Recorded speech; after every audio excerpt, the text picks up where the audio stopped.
a ponderer, the Matabele ant. These powerful predators are twice the termite size.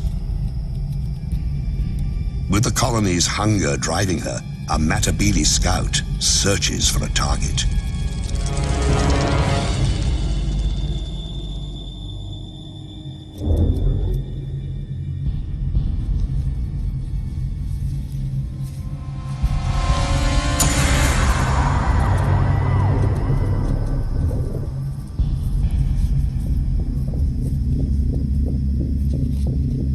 The termites know that shadow and what it means. War is coming. Soon. They can do nothing as the scout marks the target and a path to their home. The scout returns to the main force to recruit a raiding party from among her sisters at an abandoned termite mound the Matabele have commandeered.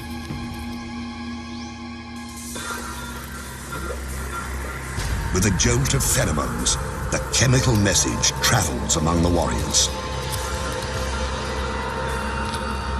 It's a perfect time to attack, early in the day, before the heat rises.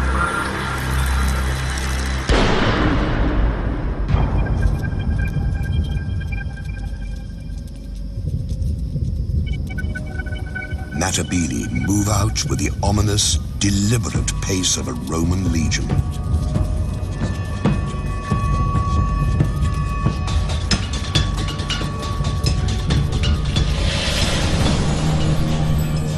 Like legionaries, the ants wear armor. Their exoskeletons can withstand all but the harshest blows. They sting with highly toxic venom. But their heaviest weapon is their jaws, able to rip opponents to shreds.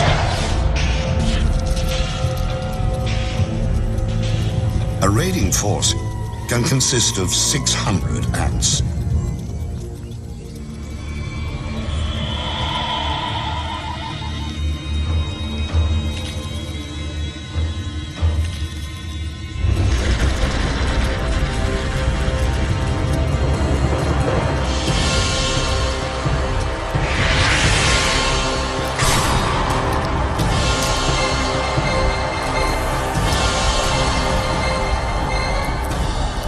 The first wave breaks the battlements, ripping open mud galleries, probing for cracks in the wood. Now, the smallest Matabele attack.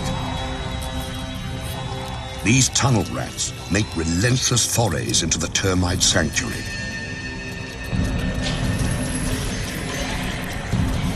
Heavier troops, some more than 2.5 centimeters long, line up for the grisly harvest. It's the devil's buffet. All you can kill, all you can carry.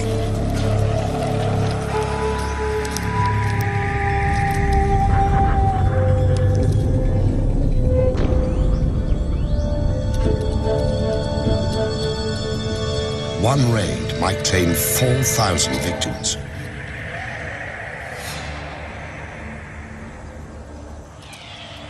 When the Matabele have all the dead termites they can manage, they head home. In a single day, a Matabele colony might send out 3 or 4 such forces.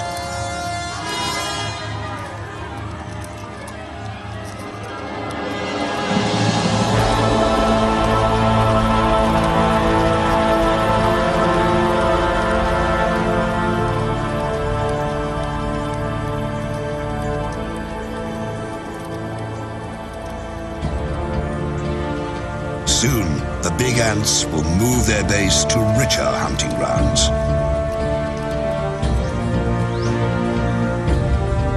But today, their young will feast like kings, fattened on the spoils of war.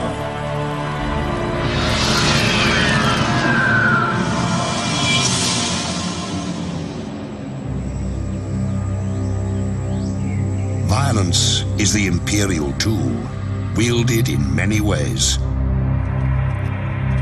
Sometimes to disrupt, sometimes to control.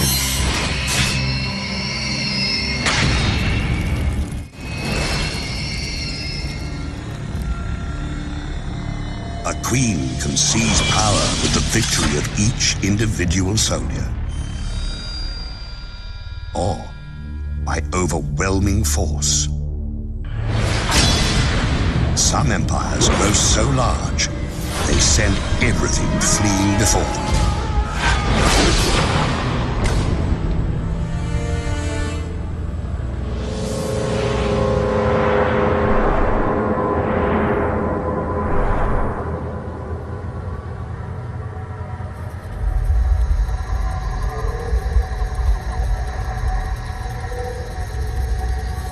In the Panamanian rainforest, Esitan, the army ant, rules its turf with massive numbers.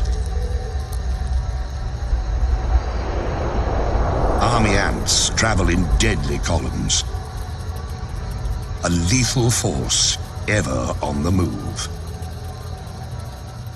But this is not an attack. These ants, 500,000 to 700,000 of them, have been marching all night, their young in tow. Theirs is a nomadic existence, embodied in their bivouac. Army ants are their own fortress, a living, breathing domain that travels on countless legs. And those legs are strong. One Esitan hanging by its claws can support another 100 ants. For a man to match that feat, he'd have to hold up 3 armored vehicles.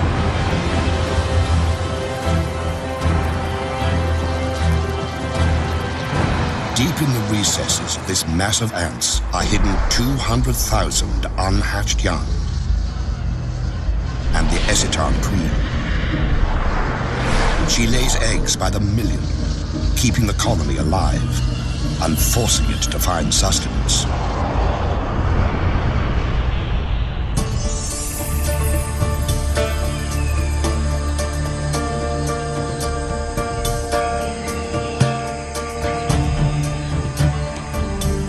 Dawn, and the bivouac stirs.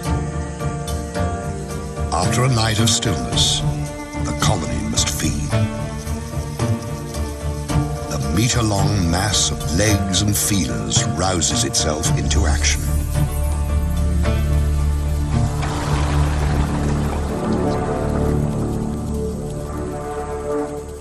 The ants begin columns that branch apart and widen, becoming an invincible tide that can travel 300 meters a day. It's called a swarm raid, and it consists of several 100,000 ants.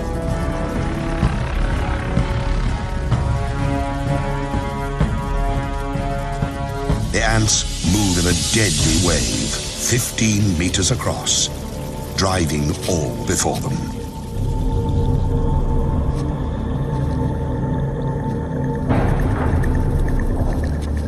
Those who fail to flee are doomed.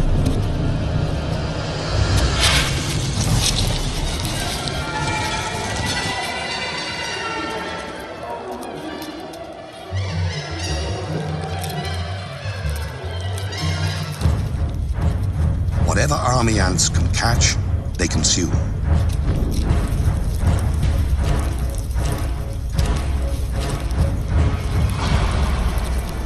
The attackers shred their prey so they can carry it back to feed the young.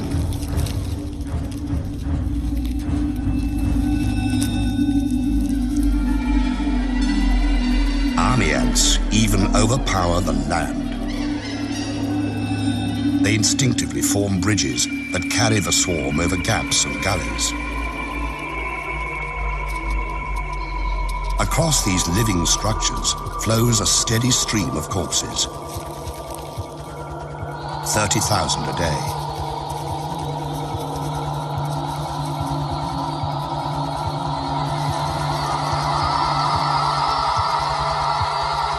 But army ants have enemies.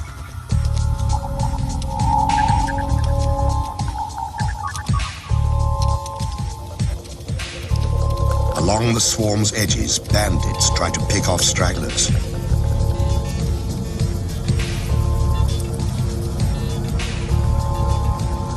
Paratrachina, or crazy ants, are the anarchists of the forest. Small but highly organized, they are willing to do anything to grab a meal. Infiltrate, attack, abscond, whatever it takes.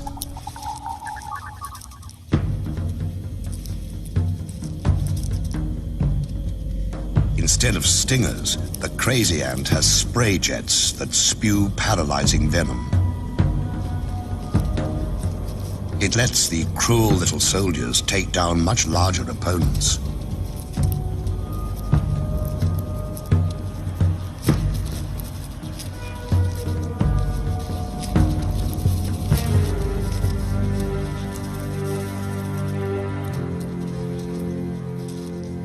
Army ants fear their crazy cousins for the chaos they unleash. The bigger insects have to fight for their lives against the anarchist throngs. At first, the crazy ant's venom stuns the army ants. Then the effects wear off, and the army ants regain their strength. They handily escape the tiny pirates and return to the business of the raid.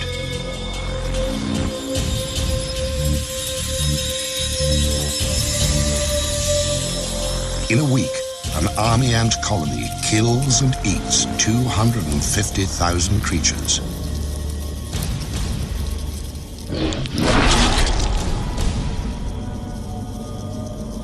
Ravaging the landscape, army ants shred its sense of order.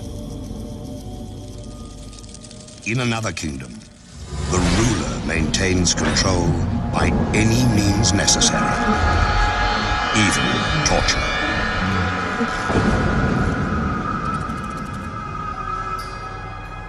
The Empress can afford to be gracious. She has enforcers to do her dirty work. Relentless surveillance and oppression of any who deviate from the rules. In the kingdom of Mellifera, order is the order of the day.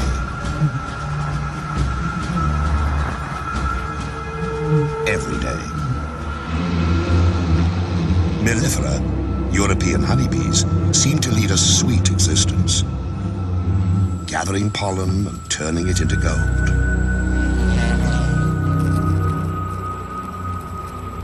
But beneath this bright image lies a dark reality.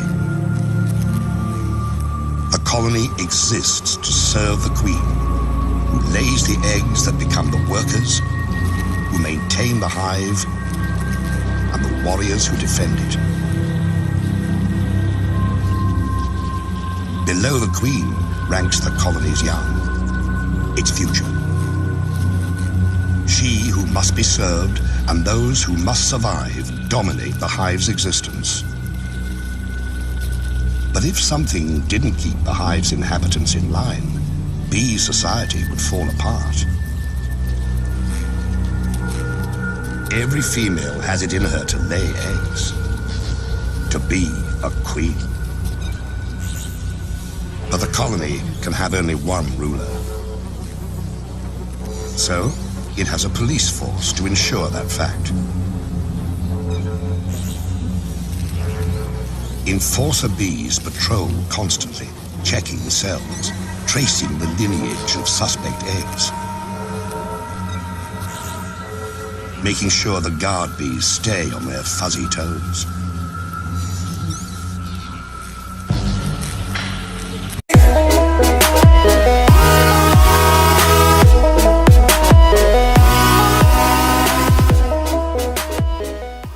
Revolutionaries. And in the hive, It takes very little to cross that line. All a rebellious female needs to do is lay an egg. By the regulations of the mellifera police state, that's a crime.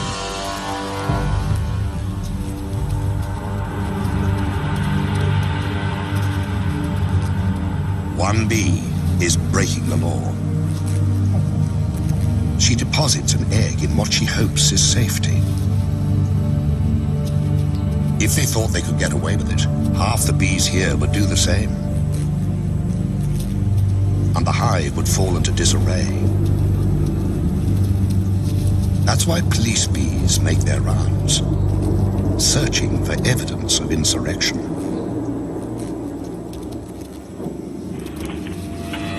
And they find it. For them, an outlaw egg contains the seeds of the colony's destruction, and so it must be destroyed.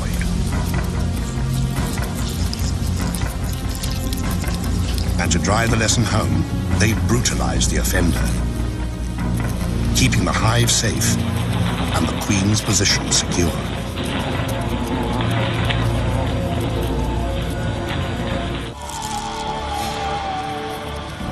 The natural order demands surrender. But in other realms, something far worse awaits.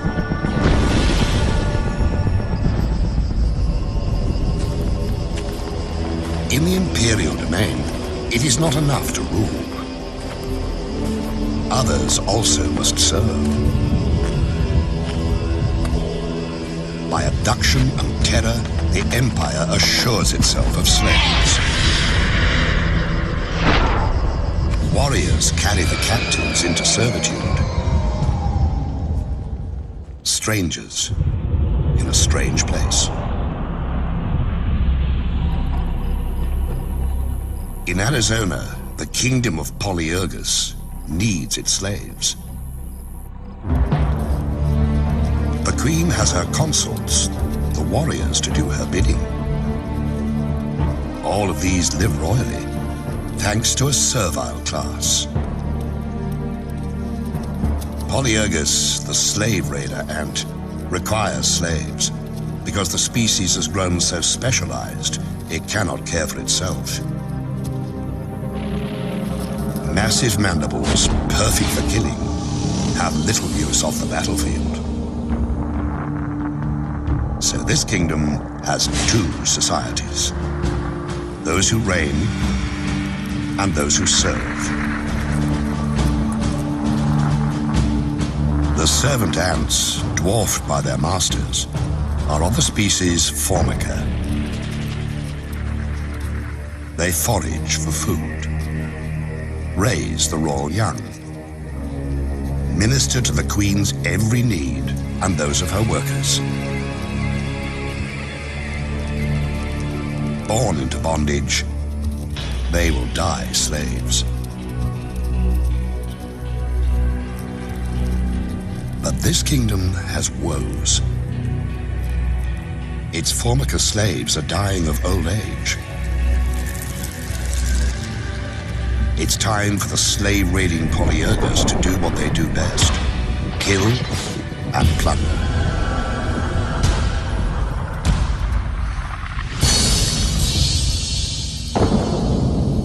A scout has found a Formica nest. She enlists a gang of raiders. A roiling mass of red aggression, spoiling for battle. In an instant, they're off. 1,500 to 2,000 ants flowing across the terrain with a single purpose: seize slaves.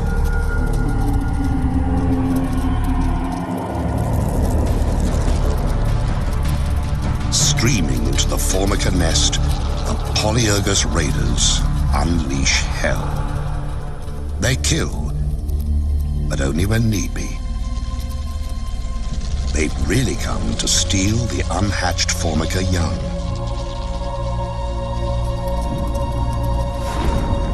In a chilling display of single-minded oppression, Polyergus raiders blow past the startled Formica to grab as many pupae as they can. It's not unusual for raiders to carry off 500 to 800 new slaves, decimating a colony.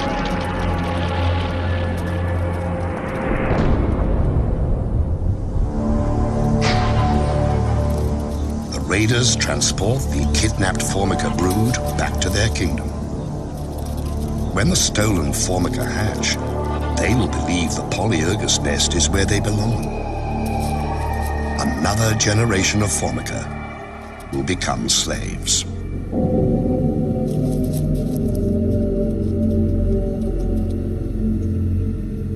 At the wrecked Formica nest, the queen roams amid the ruins, her offspring abducted and enslaved.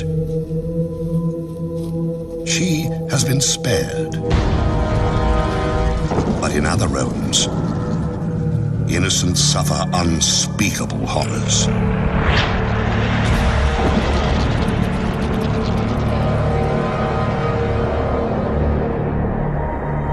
Some kingdoms steal youngsters to enslave them.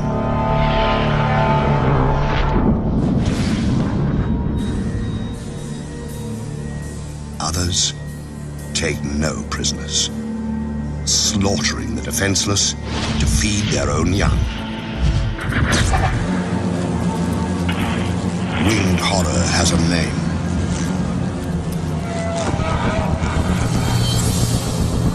Mandarinia, the giant hornet.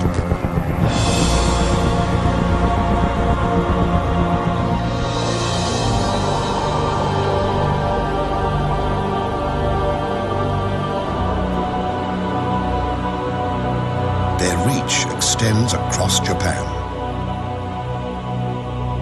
Their empire reigns in dark, secluded places.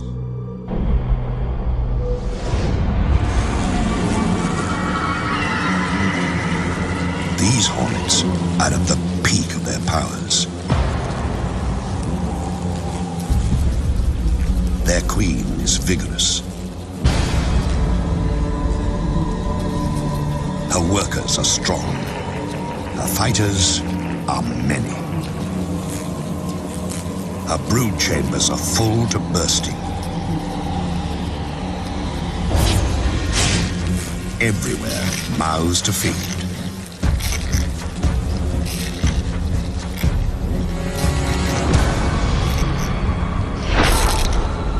Countless larvae signal their relentless hunger by scratching at the walls of their cells. The grating drives the adult hornets into action.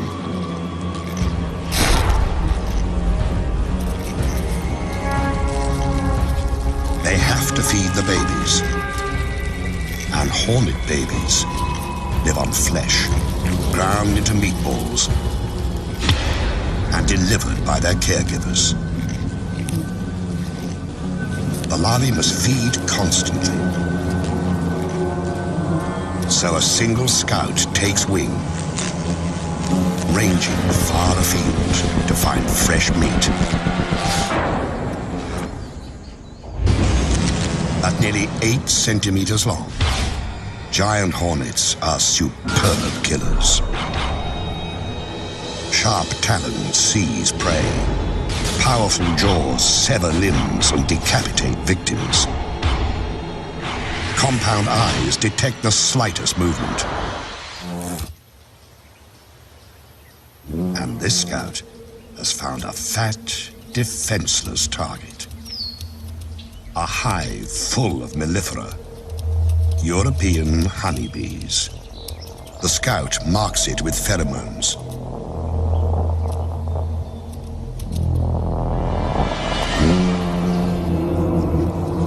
These bees aren't native to Japan. They arrived during the last century, imported because they produce more honey and are less combative. Because the alien bees didn't evolve with the giant hornets, they have no way to fight an attack.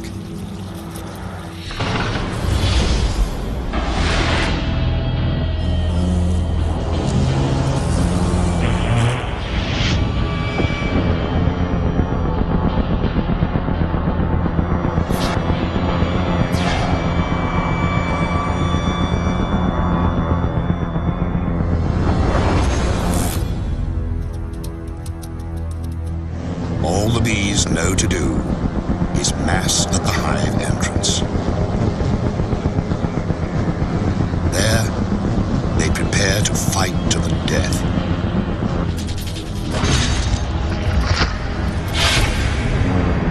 The hornets are 5 times the honeybee's size, and many times more willing to kill. In the stillness, fierce wings and fearsome odds.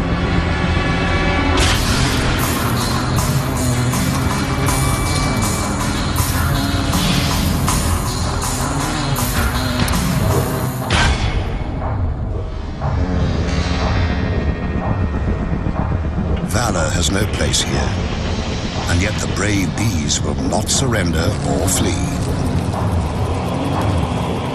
They will kill a hornet or 2, but what is one dead hornet when so many live?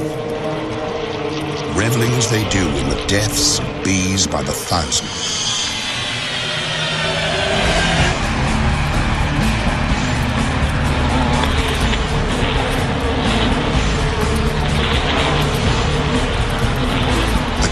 Mounts, a foregone conclusion playing itself out to a horrifying end.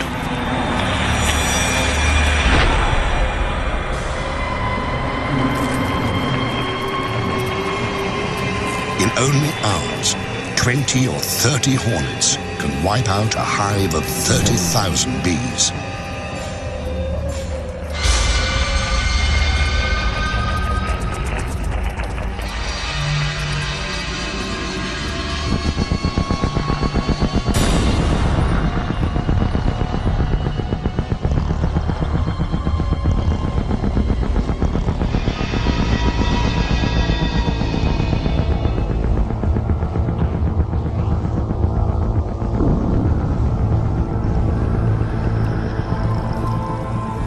Killer hornets have reduced the defenders to a carpet of the dying and the dead.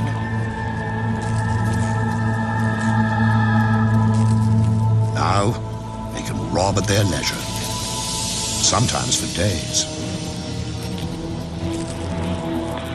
This bee colony is doomed. The victims left to rot. The raiders gorge on honey, even licking it from carcasses.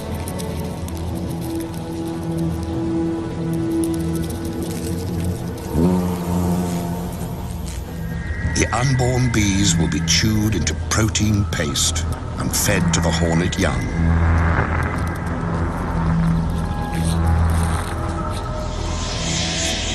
For every empire that seems invincible, there is an opponent able and ready to exploit an unexpected weakness.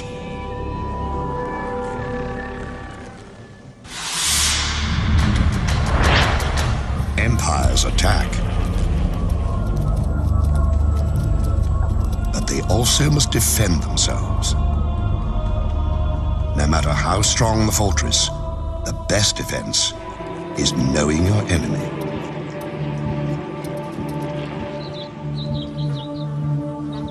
These bees have learned that lesson. For eons, they have thrived in the giant hornet's deadly shadow. The bees of Sarana know the giant hornets send scouts to find their hives. To survive, these Japanese honeybees must capture and kill the hornet scout.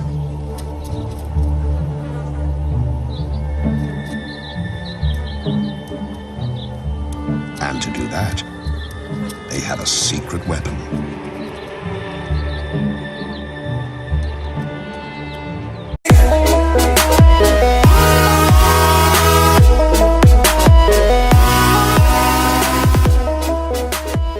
The enemy at the gate. The soldier bees pull back slightly. Their waggling signals a sneak attack. They're enticing the hornet to enter their hive. When she takes a few sacrificial targets, the bees attack.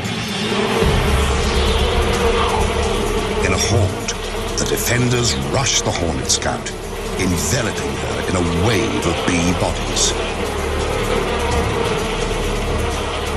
But they don't sting. Instead, the bees crowd belly to belly against the invading beast. Vibrating their abdomens, they create a ball of heat that clasps the hornet at its livid core. It's a battle with narrow margins. The bees can stand temperatures up to 50 degrees. The hornet can only survive to 46. The temperature of the core, 47 degrees. For 20 minutes, the squirming orb presses onto its prey. Bees die. Others step up. If the scout escapes, all is lost.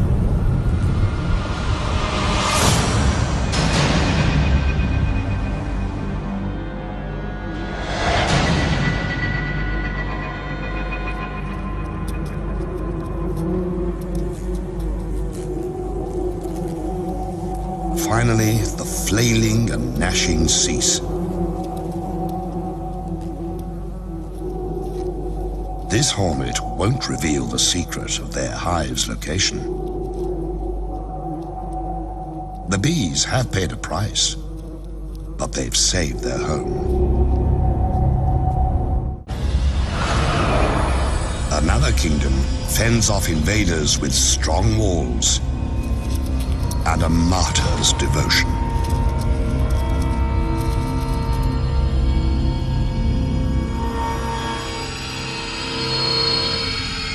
In the land of Macrotermes, jousting for territory and resources never relents. An imposing citadel harbors a colony of African termites. Inside, a labyrinth of narrow passageways and bulkheads designed to thwart invaders.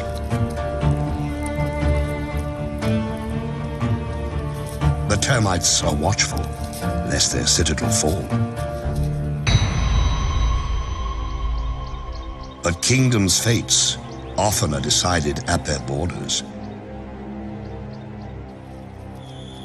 A remote outpost can be all that stands between survival and the empire's collapse.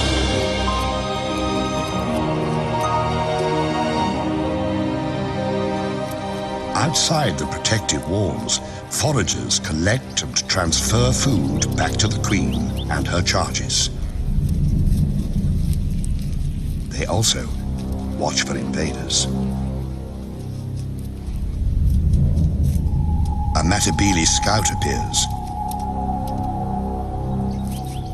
With their heads, termites send a subterranean alarm that ripples through the outpost.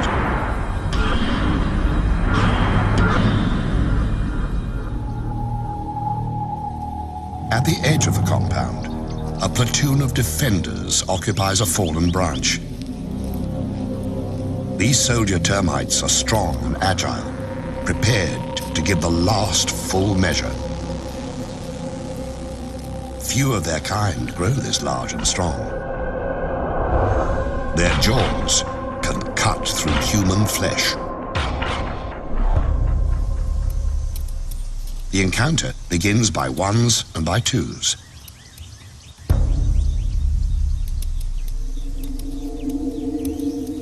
A raider infiltrates.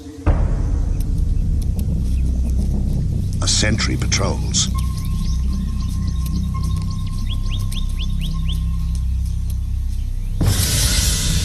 One death, and the battle is joined.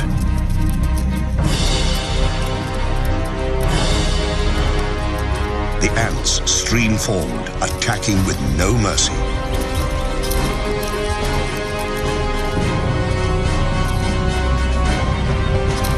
Using their mandibles, the termites attempt a defense. It's no use.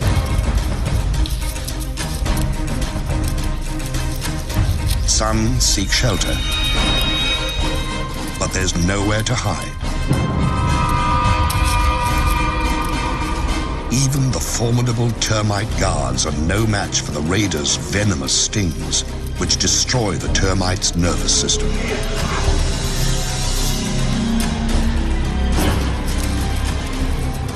It's more feast than fight, as ants sting and slash the defenders to pieces. But the warriors who fall here do not die in vain. They stand against the Matabele tide, while their comrades in the galleries organize a last-ditch defense.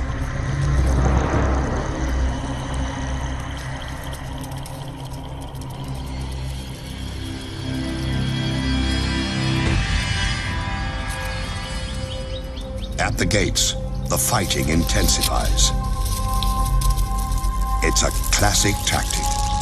Against superior forces, seize and hold the narrow passage. Stand your ground. Come home with your shield, or on it.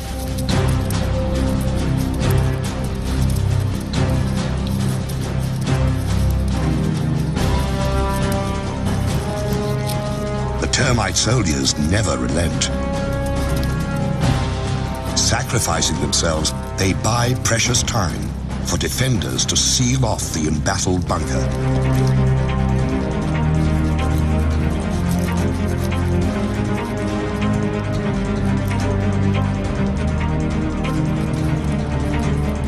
Denied entry, the Matabele withdraw to attack another day. The termite colony is safe, but at a terrible cost.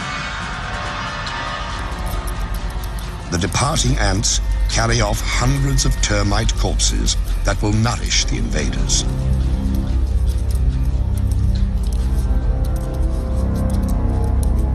Clever strategies can prevail. So can impenetrable defenses. But there's no way to prevent an attack from within. A kingdom's fate can turn in the blink of a treacherous eye.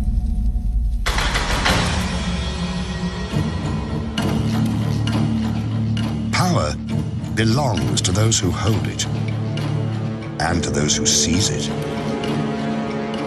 An empress is only as safe as her courtiers allow. When danger stalks the halls, rulers do well to beware. In the kingdom of Polyergus, virgin queens have to steal empires for themselves. They cannot inherit this domain. The reigning queen will tolerate no rival. So, a would-be monarch must infiltrate a Formican nest, murder its queen, and steal her identity. To start their quest, young queens join a slave raid.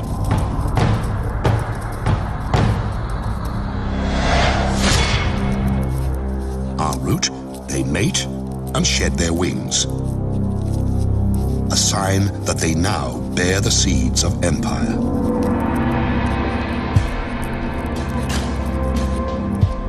One queen has picked her target. She approaches the Formican nest, ready to seize power. But before this killer queen can attack, she must evade her quarry's protectors. She releases a pheromone. Like a chemical spell, the scent neutralizes and repels the Formica defenders. The colony's heart is where the queen is, and the interloper means to pierce that heart.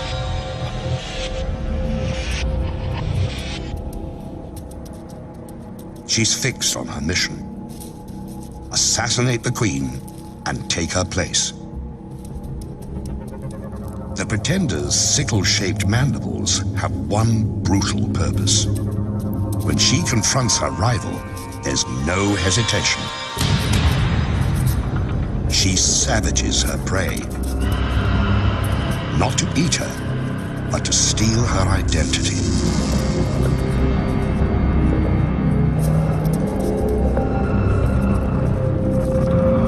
Attendants try to pull the wounded queen to safety, but the murderess will not allow it.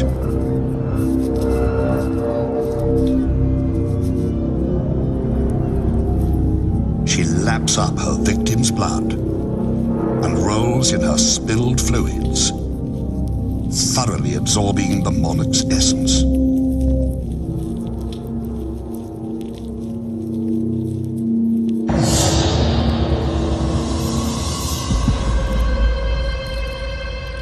After 20 violent minutes, the Formican Queen is left to die.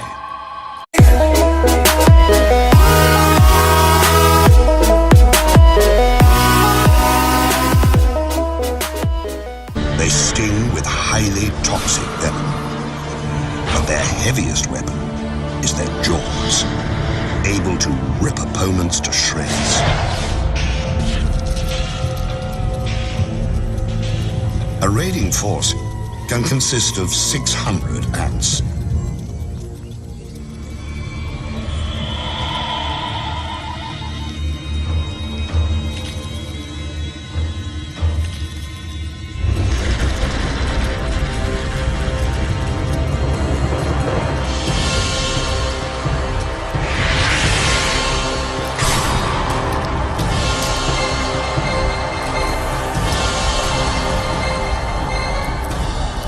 The first wave breaks the battlements, ripping open mud galleries, probing for cracks in the wood.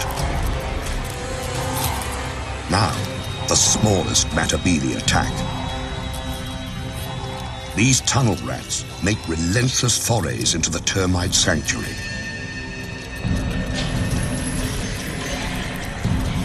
Heavier troops, some more than 2.5 centimeters long, line up for the grisly harvest.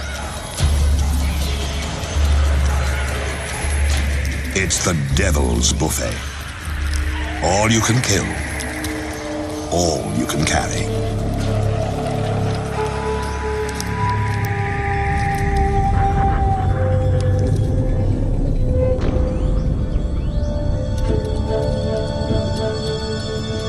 One raid might claim 4,000 victims.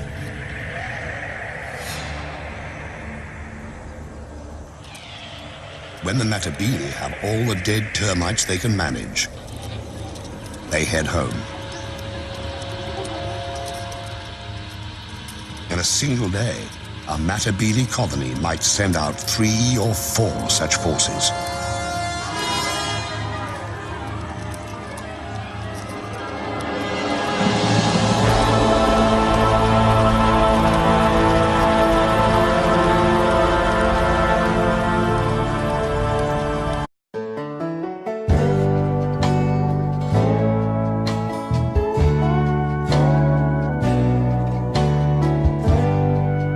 Ponera, the Matabele ant. These powerful predators are twice the termite size. With the colony's hunger driving her, a Matabele scout searches for a target.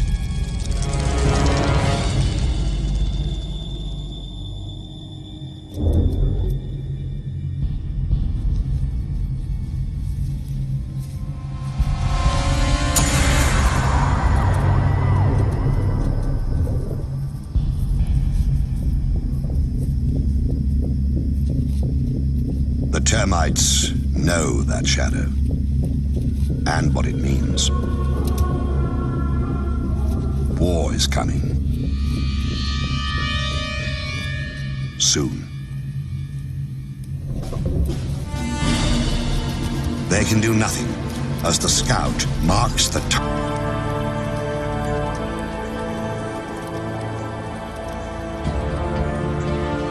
Soon, the big ants will move their base to richer hunting grounds.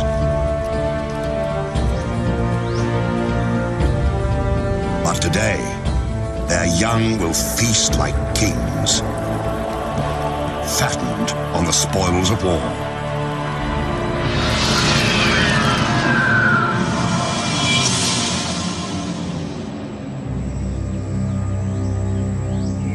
Violence is the imperial tool, wielded in many ways. Sometimes to disrupt, sometimes to control.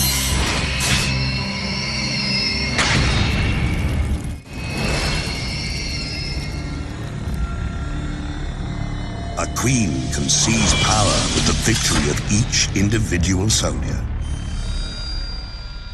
or by overwhelming force. Some empires grow so large, target and a path to their home. The scout returns to the main force to recruit a raiding party from among her sisters at an abandoned termite mound the Matabele have commandeered.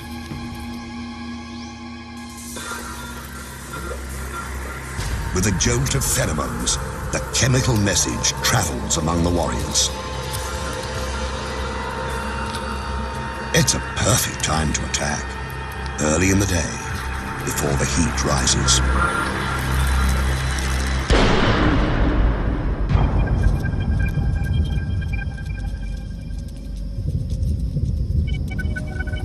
Matabele move out with the ominous, deliberate pace of a Roman legion.